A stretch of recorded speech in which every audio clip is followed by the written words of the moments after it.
Welcome to physics online session. In this today's class, we'll discuss an important chapter, that is nuclei. In the previous chapter, atoms, we have studied Rutherford nuclear atomic model.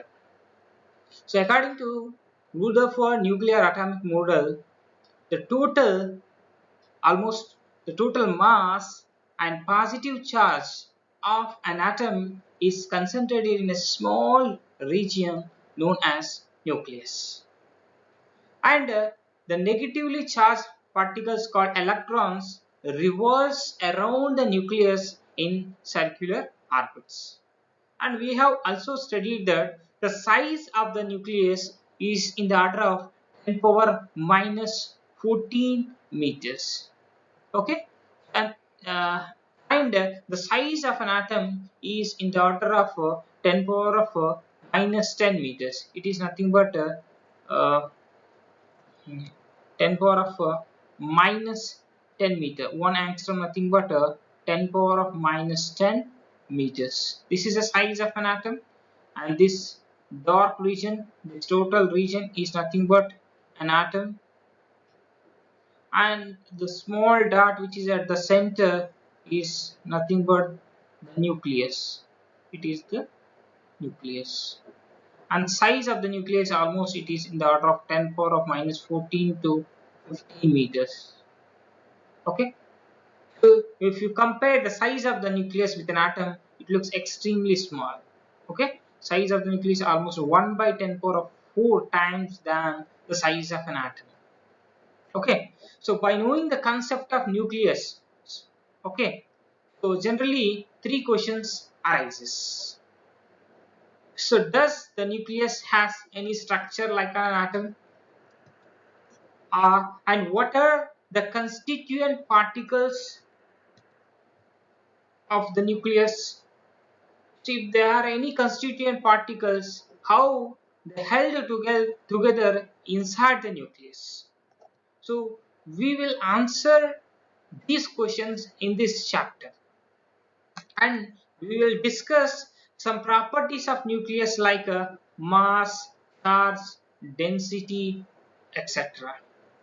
And we also study about radioactivity in this chapter, and we'll discuss finally the nuclear reactions like nuclear fission and nuclear fusion.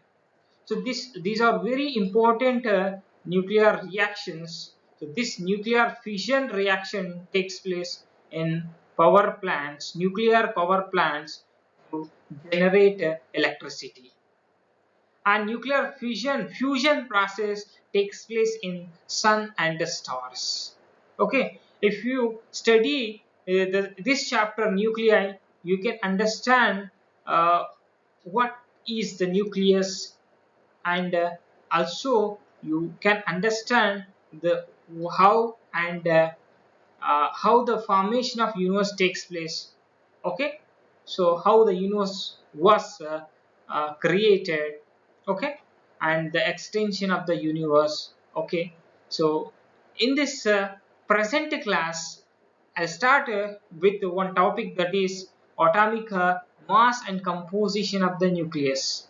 Before going to discuss the properties of the nucleus, so in this introduction class, we will discuss the mass, atomic mass and composition. What are the constituents of the nucleus? Composition of the nucleus. Composition of the nuclei. Yeah, nucleus. Okay, and we will discuss the representation of the nucleus, how the nucleus is represented, and the classification of atomic nuclei. Classification of atomic nuclei.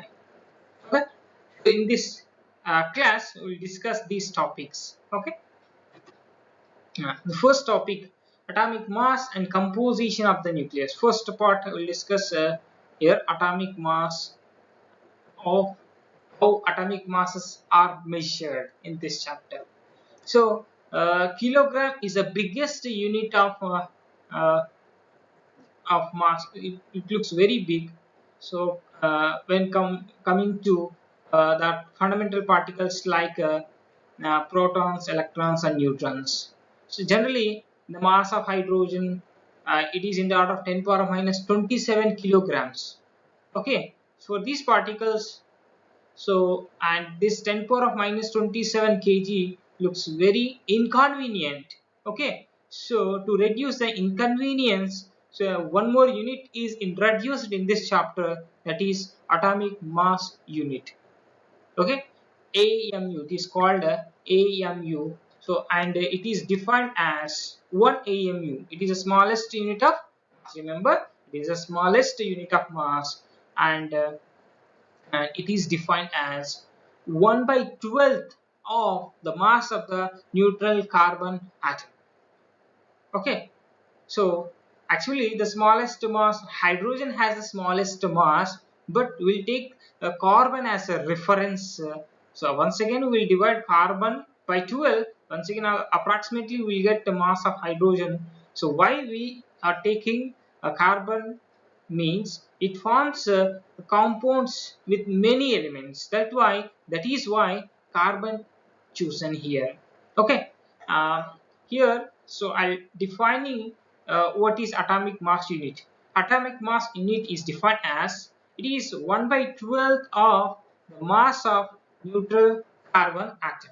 So it is expressed as, so 1 AMU is equals to mass of one carbon atom, and that is equals to the mass of one neutral carbon atom is about in the order of 1.992647 into 10 power of minus 26 kilograms.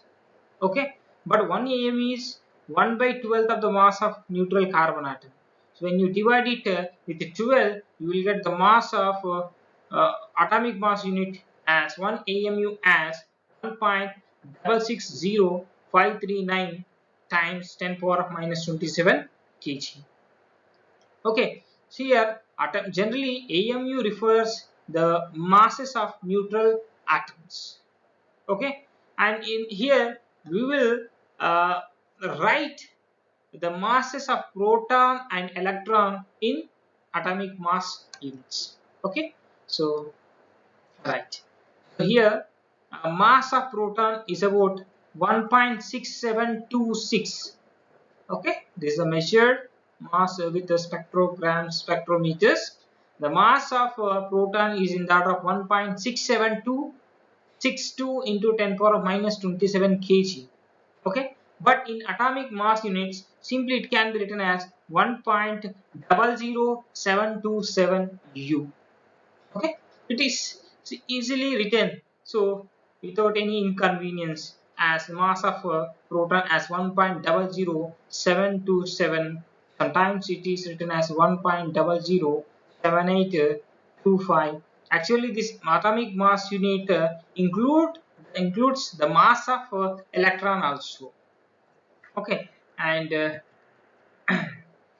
and the mass of electron is about 9.1 into 10 power of minus 31 kg, but in atomic mass unit its value is 0.0055 U. Okay, next and here you can see the relation between the masses of proton and electron. So here one mass of proton is equals to 1836 times the mass of electron. Okay, so this is about atomic mass. So once again I'm repeating, atomic mass is the smallest unit of mass, and it is defined as 1 by 12th of the mass of neutral carbon atom. It can be represented as AMU, atomic mass unit, or simply U. Okay, it is also inconvenient to write every time AMU, simply you can write U. Okay, so and now, okay, we have discussed what is atomic mass and how the fundamental masses of fundamental particles like proton and electron are expressed. Okay, so here we'll see, is there any another particle other than proton, electron in an atom, that is in the nucleus. That is what we will discuss in the next concept, that is the discovery of atomic nucleus. Okay, so discovery of neutron. Okay, so neutron actually discovered by James Chadwick. So we and how it was discovered we'll discuss here. So here, this is a Chadwick's experiment. Okay, so here, when in this experiment alpha particles are bombarded with beryllium, okay, with the beryllium nucleus. So here alpha particles are coming with a kinetic energy of 5 mega electron volts. The alpha particles with a kinetic energy of 5 MeV are bombarding the beryllium nucleus. Okay, and it was observed that a highly penetrating radiation were emitted from the beryllium. Okay, the emergent beam from the beryllium is about highly penetrating radiation. Initially it was thought that this radiation was gamma ray photons. Gamma ray photons. Why? Because this radiation was unaffected by either electric and magnetic fields. Okay, that is why it was assumed as gamma ray photons. Okay, but when they again passed through another medium, which is paraffin, which is a rich source of hydrogen. So the ejected beam of paraffin from paraffin wax are photons. Okay, and the energy, and these protons are ejected with the kinetic energy of 5 mega electron volts. Okay, protons are also coming with the same kinetic energy, but in order to eject the protons with this kinetic energy, this radiation, the incoming radiation, uh, which is going to incident on paraffin, should have at least 55 MeV energy. Okay, in order to eject protons of 5 MeV energy with kinetic energy, this gamma ray photon should have 55 mega electron volts of energy, but the initial energy is about 5 MeV. So our assumption that the emergent beam from beryllium is wrong. Why? Because it is violating the law of conservation of energy. So if this radiation is gamma ray photon, it should have this much of energy, but we are providing only 5 MeV energy to alpha particles. So how it can eject protons with that 5 MeV energy? Okay, it was not explained. So it fails to explain the law of conservation of energy. Why? Because this radiation is not gamma ray photon, so it is another particles. Okay, and it was discovered in 1932. James Chadwick discovered or concluded that the emergent beam from the beryllium is not a gamma ray photon, it is a neutral particle whose mass nearly equal to the mass of proton. These neutral particles are named as neutrons. Okay, so this is about the Chadwick's experiments. So this is once again I'll read these points. When beryllium is bombarded with alpha particles which are coming with a 5 MeV energy, so it was observed that a highly penetrating radiation was emitted. So why? And it was assumed that this radiation is gamma ray photon, because it is not affected by electric and magnetic fields. When this radiation is again passed through paraffin, okay, so it was observed that high energetic protons were ejected with a maximum kinetic energy of 5 MeV. So in order to eject the protons of this energy, the gamma ray photon should require 55 mega electron volts of energy. So it is, but we are not providing this much of energy. The initial energy is small, so this fail to explain the law of conservation of energy. So what, that is why our assumption that the emergent beam from uh, the Beryllium is not a gamma ray photon. It is a neutral particle consisting of having mass nearly equal to the mass of proton, and these particles are named as neutrons by James Chadwick. Okay, now we'll study what are the properties of the nucleus. So here the mass of the neutron is about in the order of 1.6749 into 10 power of minus 27 kg, and in atomic mass unit it is about 1.008665 actually 1.008665 atomic mass unit, simply U. This is the mass of neutron. So okay, here neutron is a neutral particle. It doesn't have any charge. Proton has positive charge. Okay, electron has negative charge, but neutron is a neutral particle. It doesn't have any charge. That is why it is unaffected by electric and magnetic fields. Okay, and the third point is it is this particle neutron is more stable when it is inside the nucleus, and it will become unstable when it is outside the nucleus. Okay, so a free neutron, okay, a free neutron, so which decays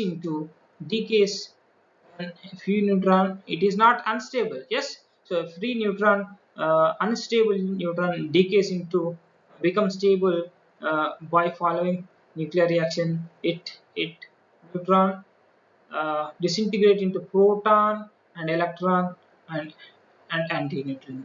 Okay, neutron converts into proton and electron and antineutrino. So a free neutron decays. It is not stable, so it decays into proton, electron, and antineutrino. So what is this particle? We'll discuss it later. Okay, so this is about the fourth property, and the fifth one, here the lifetime of free neutron is about 1000 seconds. Okay, after 1000 seconds it decays into proton, electron, and antineutrino. Okay, these are the properties of neutrons. Okay, so next we discuss the representation of atomic nucleus. Okay, so here atomic nucleus is represented with by this symbol. X is a chemical element. This is a chemical element. Okay, so chemical for abbreviation used to represent the chemical formula. So it is a hydrogen. In place of X we have to write H. That is a chemical element. So A represents the mass number. You can sometimes here we can write A and Z. You can write either here or there. With Z represents the atomic number. Z represents the atomic number. A represents the mass number. Here, okay, mass number, nothing but number of protons and neutrons combinedly known as nucleons. So actually, this is an atom. So this red total orange color one is an atom. Okay, atom, and here this portion is the nucleus. So it consists of both the protons, plus symbol represent protons, and here the empty spheres represent the neutrons. Here nucleus nothing but the sum of protons and neutrons combinedly known as nucleons. Okay, so here A represents the sum of protons and neutrons, so and it is also known as mass number. Okay, so why? Because the sum of the masses of protons and neutrons nothing but the mass number. Okay, so example carbon 612. Atomic number of carbon is 6. Okay, and mass number is 12. Okay, so right. So this is about the representation of atomic nucleus. Now we'll study the classification of atomic nuclei. So atomic nuclei are classified into different types. We'll see the first classification, that is isotopes. Okay, isotopes. Isotopes are the atomic nuclei which has same number of protons but differ in their mass number. Okay, so the atomic nuclei having same number of protons but differ in their mass numbers. Okay, so and the example of this type of and these are known as isotopes. Isotope nothing but the nuclei which have the same number of protons but different mass numbers. Okay, examples of isotopes are, so hydrogen. You can hydrogen has three isotopes. Okay, one H1, one H2, and one H3.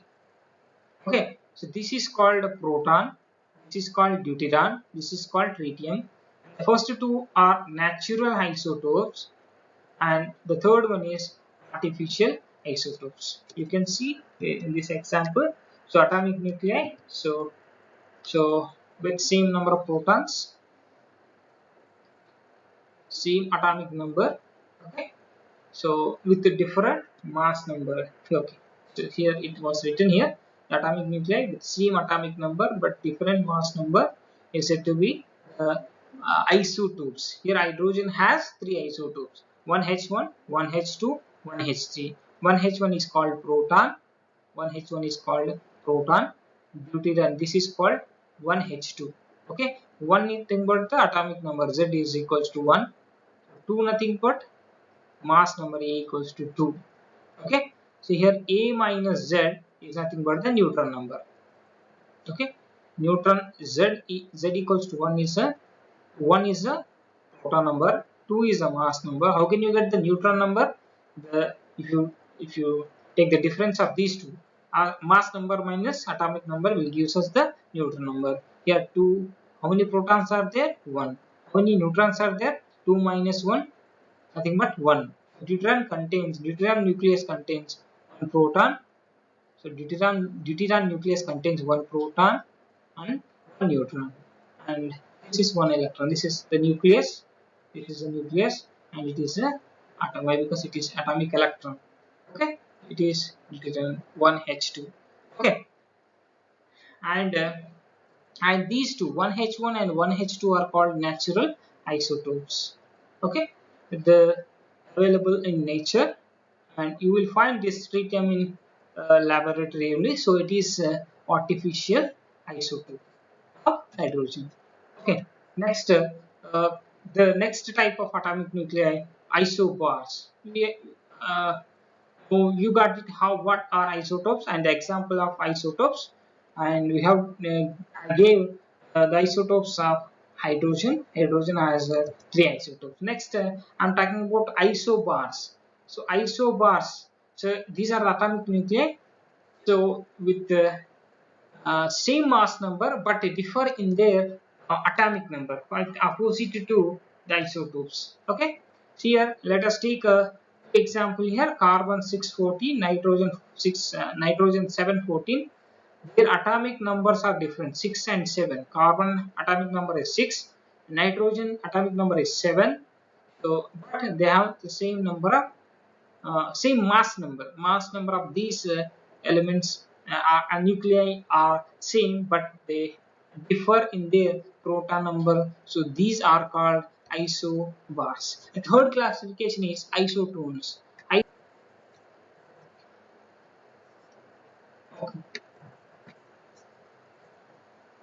Next, isotones. Isotones, atomic nuclei having same number of neutrons are known as isotones. So the example are, I'm giving three example here: carbon 614, carbon 614, nitrogen 715, oxygen 816. When you observe these three atomic nuclei, they are having different atomic numbers, different mass number, but you subtract 14 minus 6, you will get the neutron number, that is 8. 15 minus 7, also 8. 16 minus 8, 8. These atomic nuclei having different proton number, mass number, but their neutron number is same. So this type of nuclei are known as isotones. And the next one is isomers.